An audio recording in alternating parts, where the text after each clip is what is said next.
e de bebremo abusua kase bo na bi ka we hu na anopai abona de ma ye de ba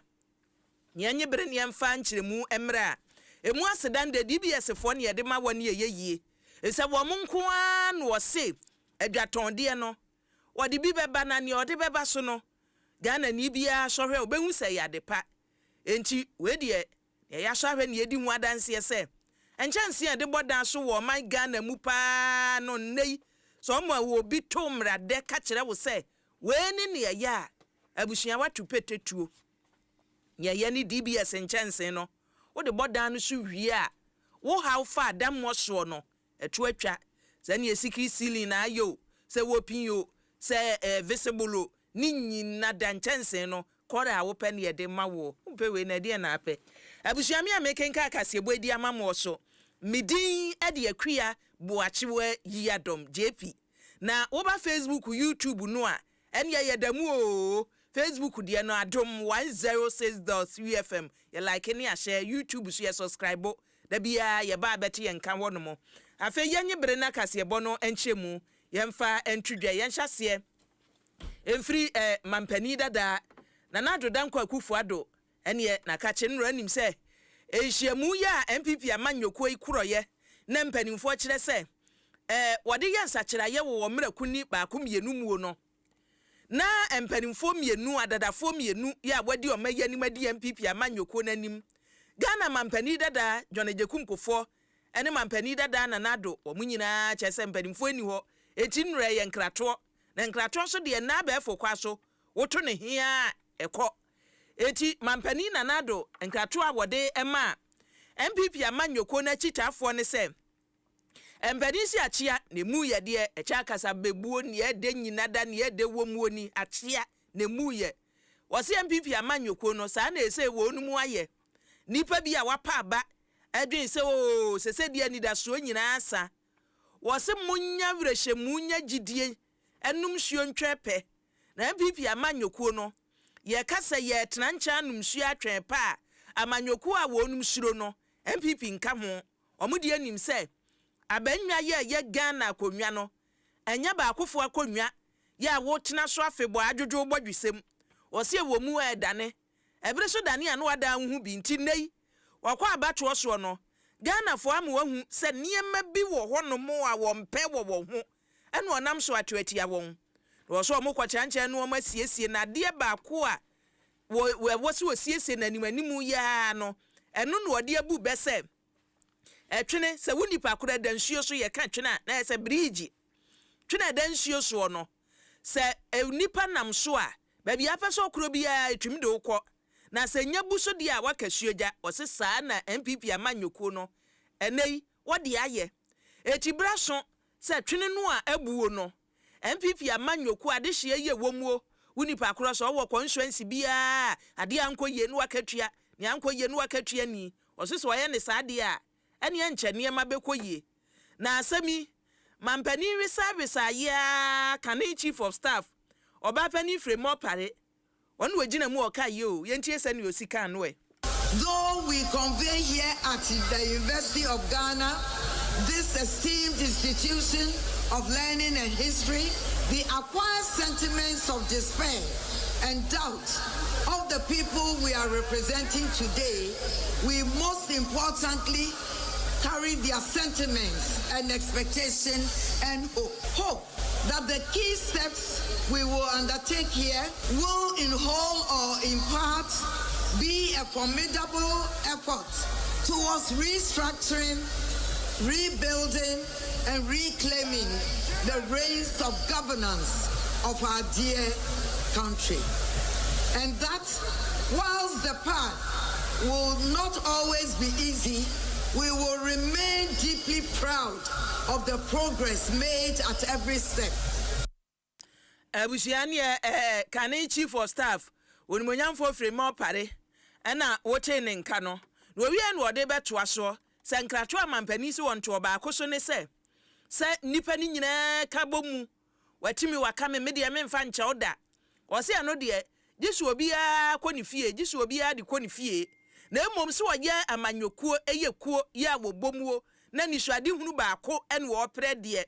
wuni pakro bi tia na so a ene wuti no na aka chense watiam na so na mu chese mu baba no kakra wie a eno a no na enwo se toamu a eno so ho asem ni. Conference must reflect what we want all to know, that ours is not just a political party, it is a family. And as is typical of every family, we must find ways to reconcile differences and ensure that every member has a place at the table and is up and ready to be counted. We must unleash inherent energy amongst our youth with enough focus on adequate use of our structures like the recently inaugurated Patriotic Institute to empower them and offer them the opportunities to grow. They are no more the future, they are the present. Abusia Oba pani akwhye fremo pare no wate ne nka no kane chief of staff ogina mu kasa e de mampani dada eye mampani dada na nado dankwa akufu ado na ye toa so konsem foforo mu eda so gina enura aplama so ho no mo a Legon Stadium ho na mampani abedi akire dada so e kasa aye me ka na se Dr. Muhammadu Bawumia na wo kire se tumi no afimpinu ane aduonu enwotwe MPP amanyoko no aye o madwen se wo mo kwapre no wase anya bode ankwada dwo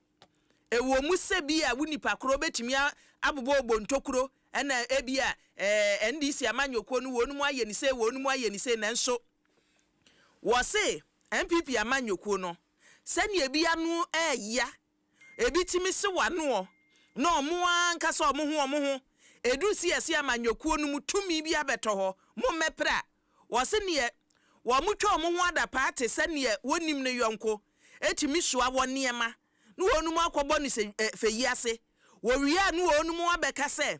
oh niema no esaye wase ete sane obi ton niema dwa so na niema no a woton ye di ka de ba ye ne asi o edom ni nyina mo nkoton na wo hya ase na agba omuo ye niema suye ko bi ya pro enyado na pro manwono apro enchimu obi anto na agidi se unim se edom na ekoton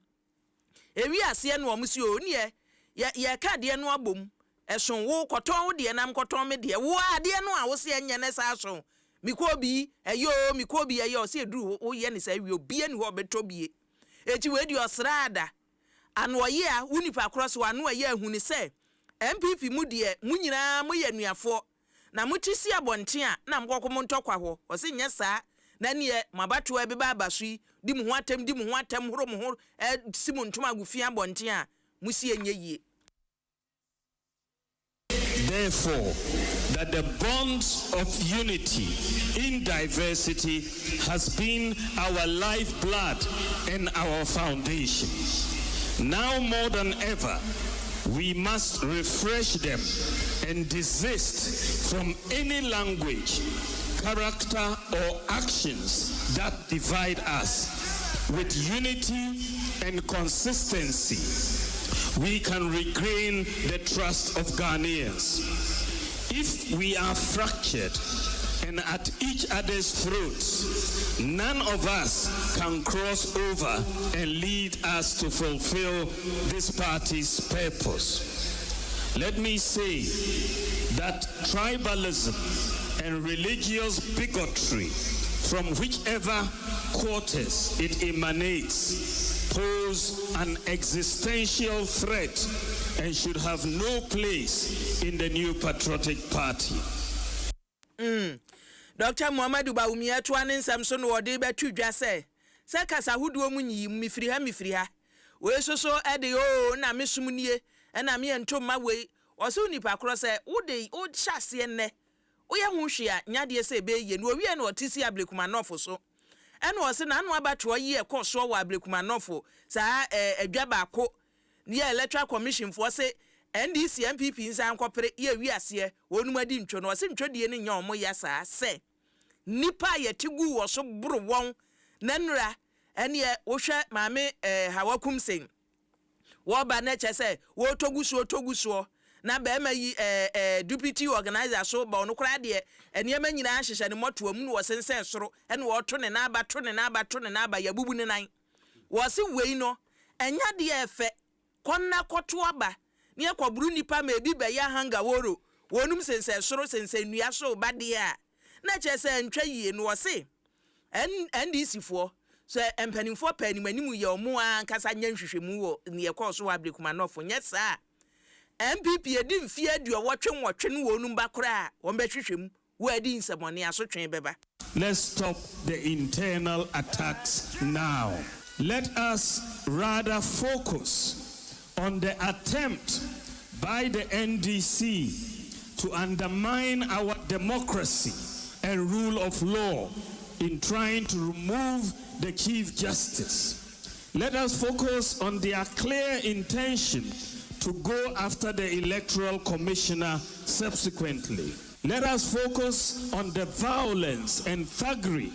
their hoodlums carried out in the recent Ablekuma election,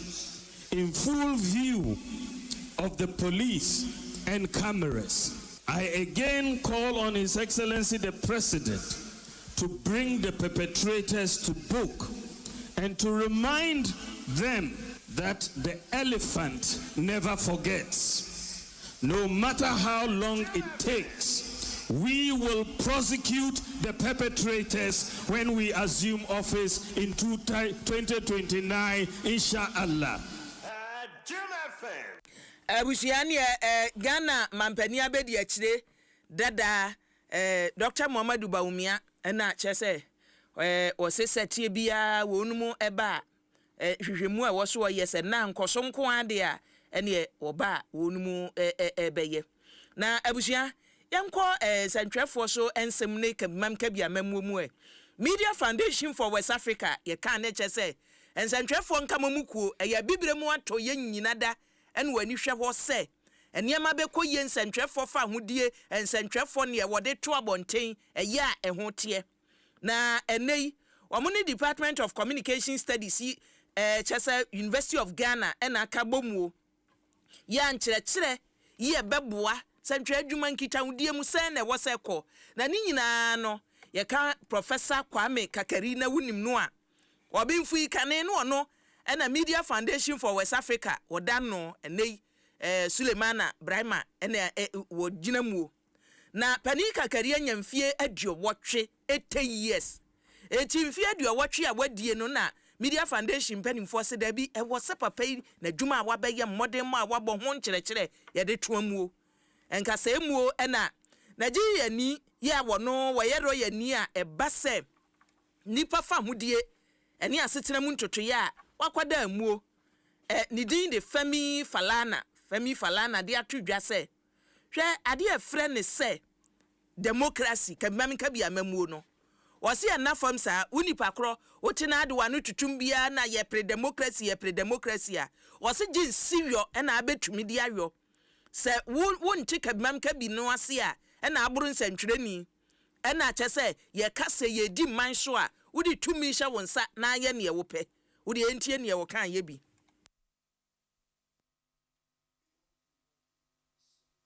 To the deeper questions of democratic culture, civic consciousness, media literacy, and popular accountability. He has warned us repeatedly that electoralism without an informed and active citizenry is a dead end.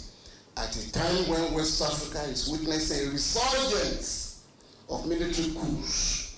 clampdowns on civic space, and constitutional manipulation by incumbents, we must return to Kari's vision of democracy, which is rooted in people's sovereignty, not elite consensus. One anchored in truth, not propaganda. Abusia ene wate opani Nigeria ni ene wode atudwa no Femi Falana ena wate ne nka no we na Professor Kakari ede beto aso se Ghana ni abibremu ato ye nyinada wosi ye kanka bi man ka bi amamuo na efiri baabi ne ye kɔ baabi ebia ye duru no ye nuru baabi ye pese ye duru nanso setie bia wosi se nipa no empanimfo a wato abama won esiwani so se obeduru nko ade a setie bia obeduru. I think in Ghana, we don't get angry enough. We should try sometimes to be angry. We like the soft way too much. We must strive. See, there's a culture now about money. Money is good. I mean, there's nothing wrong with money, but if it becomes the God we worship, then we have a problem. And that is what is swaying so many young people, so many people away from things that really make life worth living. We need Busiania near Wabinfo Kakari kan say wani bre na adwuma na aya wayo ni yie tumi bi ne ade ahya wonsa no wani abra obeye ni yie saa na opeso okere asem no ne enkwansam fufuro mu Adom FM so na wotwe ye twam yia ne yensantwe ni August Mboa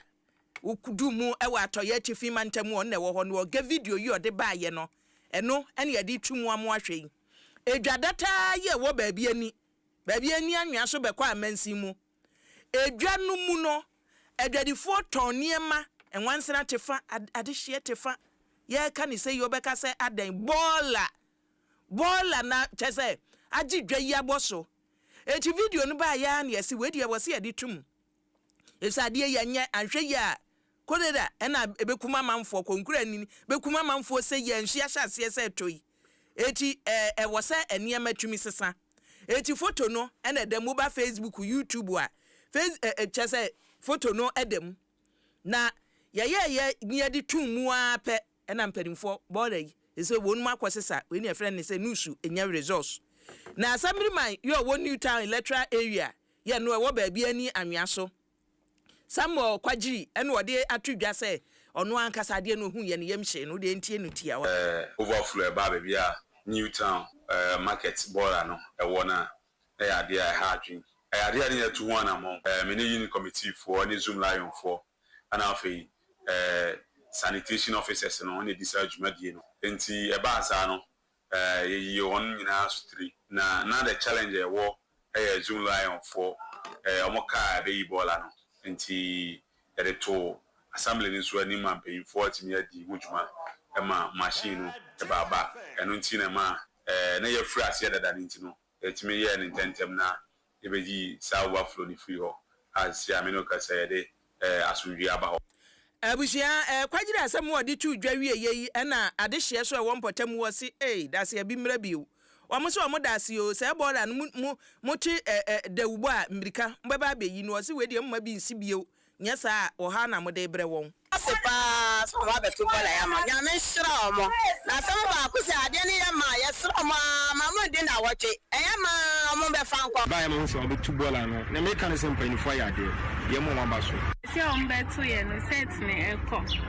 se set na kokra ye kan se ye sira wo bola ne de nka omo ma container ne mpa ha ke ye ma na komo de abase ebu container no ho nko ade a intimi ma se ye betu ogufu adehye no adesrede eno no eno susu ne yegina ne yede kasebo no asie na Philip Obiri yebo ase wo hwe ye free Brooklyn New York na eche sade enchen ya na dwodasio mo na akua mo abo achen so de bi aba wo se ebi wa mechiamo na happy birthday nkoma Curtis Abeku Christian your word than so mine ana ni kunsu kodwo krom wo se akua super weekend news no edewu edeye mo ko mensa pilatu wo se MPP for na mebo maba so nra conference na so nwiem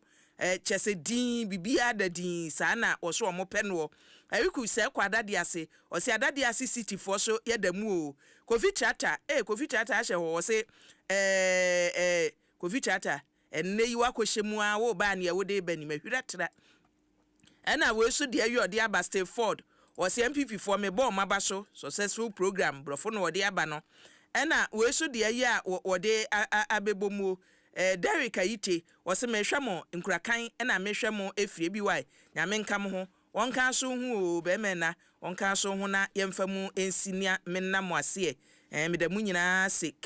KMA meyoba woso de no aba bedru na esa santemampo 2 pm no wose MPP for bo mo abaso pa na honorable Bright Sifel Kumi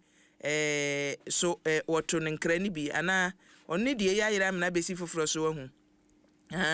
ekise nkebe mwanwa asante mamponi be me wono NDC ni wo se de men PP for enha omo kora ane omu ye ni nyina no 2090 ene wonu mu ebeba yo geta le so de no aba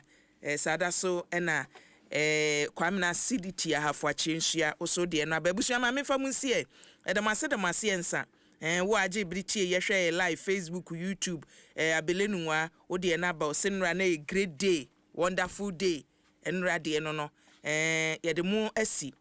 medam asie na happy birthday enko emfama pastor Emmanuel Dixon wo official town asafo be mu pastor Emmanuel Dixon wo official town ene eye wa woda sofo DJ Promise wo to nkra hwanya Isaac Nati Isaac Nelson ene se auto onkra no o se nyame ennom no hwa osofo na oma onye kese abusua medemu asi yede aseda ni bi ma DBS wonumu eneta ya chide nchense papa bo ye chidom kona kwaje kala wope kona kwaje ade papa enkamfo ade bia boda gusu bia maw we ye papa wo de boda so afebo meda mi producer Kobi Life Shanya Kwaso meda na se papa ena DJ Promise ona ede metum live e wo Facebook and YouTube ebere no so ne aka nyina ye sofo dia sofo ebetenase a nyame asem or the bride of Christ asafo no emu sofo kwatin ne die animu enti sofo beje tata e de awura son dem medin e de akua boachewa yi Adom o frame ABY mejosu JP so ka ho munyim phone na emfansi